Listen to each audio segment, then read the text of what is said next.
अस्सलाम वालेकुम dear students, welcome to the smart education YouTube channel. तो इस वीडियो में हम आज ये सीखेंगे कि ओएमआर शीट को किस तरीके से फिल करते हैं। देखें, काफ़ी बच्चों का ये इशू रहता है कि हम ये एमसीक्यूज़ तो सही करके आए थे, फिर हमारा ये गलत क्यों हो गया। वो रीज़न ये होता है कि आप जो ओएमआर शीट फिल करके आते हैं वो सही तरीके से नहीं करके आते। उसको आपने अगर सही तरीके से फिल नहीं किया तो जो कंप्यूटर होता है वो डिटेक्ट कहाँ से करेगा। तो नंबर 1 पॉइंट्स, सारी यूनिवर्सिटीज़ की ऑलमोस्ट ओएमआर शीट जो होती है वो क्या होती है कि सेम होती है। जस्ट सिंपल क्या होता है कि चेंज होता है। कहीं पे हमारे पास ये रोल नंबर नेम्स एक साइड लिखे होते हैं, कहीं पे ये जो हमारे पास कीज़ होती है वो अलग साइड होती है। सबसे पहले आपने क्या करना है कि रोल नंबर लिखना है। रोल नंबर जो आपको मिला होगा ऊपर क्या लिखेंगे, रोल नंबर आप लिखेंगे। फॉर एग्जाम्पल मेरे पास 1 2 3 4 5 6 7 रोल नंबर था। उसके बाद ये जो नंबर्स हैं ना, इन नंबर्स को आपने लाजमी फिल करना है। लेकिन बच्चे यहाँ पे गलती करते हैं, यहाँ पे गलती नहीं करना। कौन सी? देखें, ये पूरी की पूरी सीरीज़ किसकी है? 0 की। ये पूरी की पूरी सीरीज़ किसकी है? 1 की। पूरी की पूरी सीरीज़ किसकी है? 3 की, 4 की, 5 की, 6 की, 7 8 9 तक सीरीज़ है ये। तो नंबर 1 ने, तो मैं यहाँ पे क्या करूँगा, 1 को फिल कर दूंगा, नीचे नहीं। देखें, 1 जहाँ पे आ रहा है वहाँ पे आपने क्या करना है कि इसको सही तरीके से कंप्लीट फिल करके देना है। कंप्लीट फिल करें ताकि जो कंप्यूटर है वो आसानी से डिटेक्ट करे। 1 तो पूरी सीरीज़ में था, लेकिन ये 1 यहाँ पे है तो उसके नीचे 1 को फिल करना है। उसके बाद 2 है तो 2 यहाँ पे है, तो मैं इस 2 को यहाँ से क्या कर दूंगा, फिलअप कर दूंगा, क्योंकि ये 2 के नीचे आपने क्या करना है कि फिलअप करना है। उसके बाद 3 है तो 3, ये ना सीरीज़ पूरी की पूरी 3 की है, लेकिन ऐसा नहीं कि आप यहाँ पे कहीं पे भी 3 को फिल कर, नहीं, इस 3 के नीचे ही आपने क्या करना है कि यहाँ पे 3 को फिलअप कर देना है। तो कंप्लीट फिलअप करना वो भी आगे इंस्ट्रक्शंस में मैं बताता हूँ। उसके बाद 4 है तो 4 ये पूरी सीरीज़ है, लेकिन इस 4 के नीचे बिल्कुल इसके नीचे आपने क्या करना है कि 4 को फिलअप करना है। ऐसा ना हो कि आप आगे पीछे कर दें तो नंबर्स, पूरा रोल नंबर गलत हो जाएगा। अगर रोल नंबर आपका गलत फिल हो गया, आपका रिजल्ट जो है वो ख़राब हो जाएगा। ये पॉइंट्स आप याद रखना। 5 है, ये पूरी सीरीज़ 5 की है, लेकिन हमें इस 5 के नीचे वाले 5 को क्या करना है कि फिलअप करना है। तो मैंने यहाँ पे क्या कर दिया, ये 5 को यहाँ से फिलअप कर दिया। उसके बाद कि जो 6 है तो 6 को यहाँ पे क्या करना है कि ये फिलअप कर देना है। पूरा का पूरा जो 6 है वो मैंने यहाँ से फिलअप करना है। 7 है तो ये 7 भी मैंने क्या किया कि यहाँ पे फिलअप कर दिया। तो ये रोल नंबर आपका क्या हो जाएगा, फिलअप हो जाएगा। रोल नंबर सही है तो पूरी की पूरी मतलब कि हमारी आगे सही हो सकता है, जो क्योंकि जो डिटेक्ट करता है मशीन वो रोल नंबर के साथ करेगा, उसके बाद कीज़ आपकी सही होगी। अब आ जाएं नंबर 1 पॉइंट्स पे कि यहाँ पे नेम, सबसे पहले आपने अपना नेम लिखना है। फॉर एग्जाम्पल मैंने नेम जस्ट ABC लिख दिया, अपना कंप्लीट नेम लिखना। सो भी हमारे पास क्या कि कैपिटल लेटर में नाम लिखना है। यहाँ पे फादर का नाम XYZ मैंने जस्ट ऐसे ही नाम लिख दिया। जो आपके फादर का नाम होगा वो आपने फादर का नाम क्या करेंगे, आप यहाँ पे लिखेंगे। उसके बाद ये जो है वो रोल नंबर की है। रोल नंबर मैंने कौन सा लिखा था, 1 2 3 4 5 6 7 मैंने रोल नंबर लिखा था। तो रोल नंबर आपने सही लिखना है। रोल नंबर्स इन लेटर्स, तो ये पूरा का पूरा जो हमारे पास था, अब इनको वर्ड्स में लिखें। वर्ड में क्या करना है कि रोल नंबर को लिखना है सही तरीके से, आहिस्ता आहिस्ता फिल करना, गलती कोई भी नहीं करना। उसके बाद यहाँ पे CNSC नंबर लिखना है। कोई भी आपका जो CNSC नंबर होगा, 45201 मेरे पास जो हमारे पास है तो 39। उसके बाद जो भी आपका रोल नंबर है, CNSC नंबर है, वो पूरा का पूरा सही तरीके से फिल करना। उसके बाद यहाँ पे जो लिखना है वो क्वेश्चन पेपर के ऊपर ID लिखी होगी, वो ID लाजमी लिखना। चेक करके कोई भी नंबर्स इधर उधर ना हो जाए।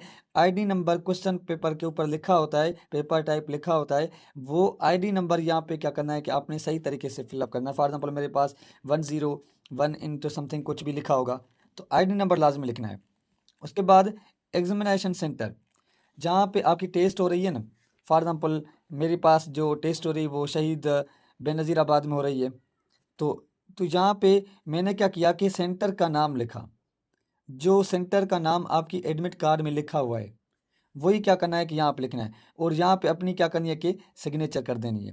तो ये सिग्नेचर का है, बाकी नीचे वाला आपका नहीं है। नीचे वाला सिग्नेचर का जो है वो उनका है, वो खुद करेंगे। उसके बाद इंस्ट्रक्शन को लाजमी पढ़ना। इंस्ट्रक्शंस जो होती है वो बड़े काम की होती है, क्योंकि इंस्ट्रक्शंस ही बताती है हमें कि क्या करना है क्या नहीं करना। मैं तो कहूँगा कि इन सब को फिल करने से पहले इंस्ट्रक्शन पढ़ना। कौन सा? नंबर 1 कहता है use blue pen only. First के अंदर आपने जो पेन यूज़ करनी है वो जस्ट ब्लू पेन यूज़ करनी है और कोई भी पेन यूज़ नहीं करना। सेकंड नंबर जो हमारे पास कह रहा है कि इंस्ट्रक्शन में कि please fill in the MCQs paper ID number and roll number. अपना MCQs ID नंबर पेपर पे आपको मिलेगा और अपना रोल नंबर लाजमी फिल करें, लाजमी फिल करें। कौन सा? ये रोल नंबर, ये ID नंबर जो मैंने आपको बताया, ये वाला ID नंबर, ये दोनों नंबर अपने लाजमी फिलअप करना, सही तरीके से फिलअप करना, क्योंकि यही चीज़ें होती हैं जो डिटेक्ट करती हैं क्या हमारे जो मशीन होती है, जो हमारा कीज़ वगैरह बनता है, इनकी वजह से बनता है। उसके बाद कि important the circle is filled completely. ये जो MCQs में सर्किल हमें फिल करना है वो मैं बाद में बताता हूँ किस तरीके से करना है। ये सर्किल लाजमी सही तरीके से फिल करना, इसमें कोई भी कोताही नहीं छोड़ना। ब्लू पेन के साथ, ब्लू पेन आपको वहाँ पे मिलेगी, लेकिन अपनी भी आप लेके जाना, क्योंकि अगर उसमें कोई मसला हो जाता है, एरर्स हो जाती है और वो सही तरीके से फिलअप नहीं करता, कम से कम आप क्या करें, ब्लू पेन लें, 1-2 दिन पहले उसके साथ लिखें। जब आप लिखेंगे ना तो ये सही तरीके से क्या करना होता है कि लिखना शुरू कर देता है, तो आप आसानी से मतलब कि फिलअप करते जाएंगे जल्दी जल्दी में। अदरवाइज न्यू पेन जो होती है वो सही तरीके से फिलअप नहीं करती। तो ये कोशिश करना पेन अपनी ब्लू लें, 1 दिन पहले उसके साथ थोड़ा सा कुछ लिखें। तो ये चीज़ हमेशा याद रखें कि पेन जो मैं कह रहा हूँ वो चीज़ आप लेकर जाना। उसके बाद थर्ड जो इंस्ट्रक्शंस हमारे पास है वो काफ़ी ज़्यादा अहम है। कौन सी? कि थर्ड पॉइंट्स में कह रहा है, फोर्थ पॉइंट्स में जो वाली ये वाली पॉइंट्स है, इस पॉइंट में कह रहा है इधर सर्किल जो आपने सर्किल को फिल करना है वो इस तरीके से करना है। जो फर्स्ट है कंप्लीट फिल करके देना है, ना बाहर ज़्यादा हो ना हमारे पास कोई जगह रहे, तो कंप्लीट सर्किल जो है वो आपने फिलअप करना है। बाकी आपकी ये डिटेक्ट नहीं है। मैंने कहा ना कि काफ़ी बच्चे कहते हम तो सही करके आए थे लेकिन गलत, वो गलत इस वजह से हुआ था कि आपने सर्किल को सही तरीके से फिल नहीं किया था। लास्ट कि डू नॉट हमारे पास use double response on marksheet. कहीं भी ऐसा कोशिश नहीं करना कि अगर आपका MCQs आपने टिक किया B, फिर आपको लगा नहीं ये तो C था, तो अब आप C को भी टिक करें B को भी टिक करें, ये दोनों गलत हैं आपके। चाहे भले आप सही हों, लेकिन डबल टिक जो होता है वो हमेशा गलत होता है, वो हमेशा गलत होता है। ये पॉइंट्स आपको याद रखें। इनकम्प्लीट सर्किल जो होगा वो भी फॉलो रीड नहीं किया जाएगा, कंप्यूटर उसको डिटेक्ट नहीं करता इनकम्प्लीट जो होता है। उसके बाद इस OMR शीट को आपने कट नहीं करना, आपने फोल्ड नहीं करना, कुछ भी नहीं करना। ये सारी सर्किल थी। अब आ जाएं, मैं आपको एक चीज़ बताऊंगा कि आप क्या करना कि पेंसिल लेके जाना अपनी स्टेशनरी में। वो MCQs जो आपको 100% करेक्ट हैं, फॉर एग्जाम्पल फर्स्ट का B था, मैंने 100% सही था, तो इसको आपने ब्लू पेन के साथ क्या करना है कि फिलअप कर देना है। ब्लू पेन के साथ फिलअप कर दें। जैसे कि थर्ड में मेरे पास ही सही था, तो 100% सही था, तो आपने ब्लू पेन के साथ क्या कर देना है, फिलअप कर देना है। अगर कोई ऐसा MCQs जिस MCQs के अंदर आपको थोड़ा सा डाउट है, फिर क्या करना, पेंसिल लेके जाना, लेज़र आप लेके जाना, उस पर थोड़ा सा डार्ट लगा देना, थोड़ा सा डार्ट। फिर आप आगे चलते जाएं, जिसमें डाउट है आपको डार्ट लगाते जाएं, आगे चलते जाएं। जब आप थोड़ा सा ज़्यादा रीड करेंगे ना, आपके पास लास्ट में टाइम बचेगा ना, आपका दिमाग जो है, हमेशा दिमाग हमारा आखिरी काम में सबसे ज़्यादा काम करता है। पहला जो पेपर होता है, पहले के 10-20 मिनट 30 मिनट होते हैं, 40 मिनट होते हैं, उस वक्त दिमाग पे बोझ होता है काफ़ी MCQs का, तो सही तरीके से वर्क नहीं करता। जिनमें डाउट्स हो उनको डार्ट लगाते जाएं, छोटा सा डार्ट, ज़्यादा बड़ा भी नहीं। फिर जब आप ऑलमोस्ट सारे MCQs कर लेते हैं ना, आप समझते हैं अब तो हमें फ्री हूँ बिल्कुल, और दिमाग भी काम काफ़ी ज़्यादा फास्ट करना शुरू कर देता है, क्योंकि आहिस्ता आहिस्ता मूव हम ज़्यादा करते हैं ना, उस वजह से। फिर जब वापस आते हैं तो आपको लगे कि मैंने C पे डार्ट किया था, नहीं B ऑप्शन करेक्ट है, तो इसको आप प्रेस करके पेन के साथ अब आप इसको डबल टिक कर सकते हैं। क्लियर। लेकिन ये जो डार्क लगाएं वो पेंसिल के साथ लगाना, पेन के साथ नहीं लगाना, क्योंकि पेन से इरेज नहीं होगा। अगर इरेज नहीं होगा तो आपका डिटेक्शन से कंप्यूटर खराब कर देगा। तो पेंसिल के साथ ये आप यूज़ करना डार्ट। उसके बाद इसको इरेज करके सही तरीके से साफ करके आप सही तरीके वाले ऑप्शंस को क्या करेंगे, टिक कर देंगे, फिल कर देंगे।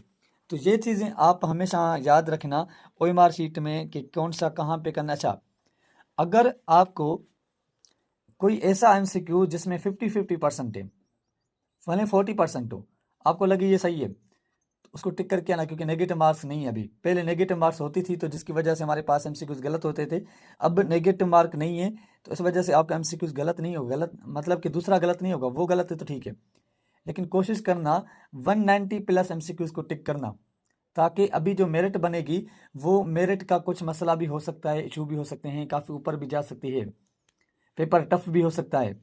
तो कोशिश करना ज़्यादा से ज़्यादा MCQs 190+ आपके सही होने चाहिए, तभी आपका जो सीट होगा वो क्या होगा कि पक्का हो जाएगा 100%। अदरवाइज 170 ऊपर पे तो जाएगा, लेकिन कन्फ्यूजन्स रहती है दिमाग में, डाउट्स रहते हैं। तो 190 180+ में अगर आप सही करके आते हैं तो 100% आपका सीट जो है वो क्या हो जाएगा, सिक्योर हो जाएगा।